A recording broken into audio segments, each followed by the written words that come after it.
And I surely believe, నేను నమ్ముతున్నాను 2026 సంవత్సరాన్ని దేవుడు స్వాస్యముగా, ఒక ఆస్తిగా దేవుడు మనకు దయచేయబోతున్నాడు. ఆమేన్, ప్రైజ్ ది లార్డ్. మన హృదయాలు కృతజ్ఞతతో నింపేసుకోవాలి. ప్రభువా, ఈ సంవత్సరం అంతా కూడా ఎన్నో అలజడులు, ఎన్నో ఒత్తిడులు, ఎన్నో ప్రతిబంధకాలు, ఈరోజు గడుస్తుందా లేదా అన్న భయాలు జీవితంలో చాలాసార్లు మన జీవితంలో వచ్చి ఉండొచ్చు. There might be some times that we were deeply depressed. ఇంకొక రోజు గడుస్తుందా లేదా, ఈ ఒక్క రాత్రి నా జీవితంలో గడుస్తుందా లేదా అని అనుకున్న సందర్భాలు మన జీవితంలో ఉండుండొచ్చు. అపవాది చాలా కృంగుదలలోనికి మనం తీసుకువెళ్ళి ఉండొచ్చు. యాంగ్జైటీలోంచి మనల్ని నెట్టేసి ఉండొచ్చు.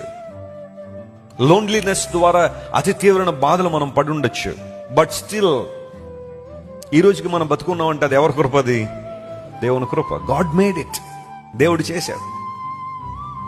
ఎన్నో యాక్సిడెంట్లు దేవుడు మనల్ని తప్పించి ఉండొచ్చు. మనకు తెలియకుండానే చాలా కీడులు మన దాకా రాకుండా, మన నోటీసులో కూడా రాకుండా దేవుడు తప్పించేసి ఆయన మన పక్షంగా పోరాడిస్తున్నాడు. ఆయన మన పక్షంగా యుద్ధం చేస్తున్నాడు. ఆయన దేవుడు నీకు స్వాస్యముగా దేశాన్ని ఇవ్వబోతున్నాడు గనుక you have to believe certain thing that God will surely bless you. 2026 సంవత్సరంలో దేవుడు ఇక్కడున్న ప్రతి ఒక్కరిని విస్తారంగా దీవించును గాక, విస్తారంగా ఆశీర్వదించును గాక.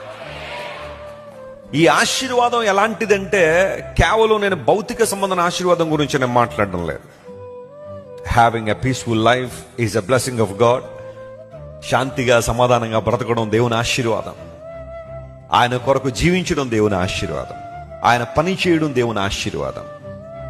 ఆయన కొరకు జీవించడం, యథార్థంగా ఆయన ఆరాధించడం దేవుని ఆశీర్వాదం.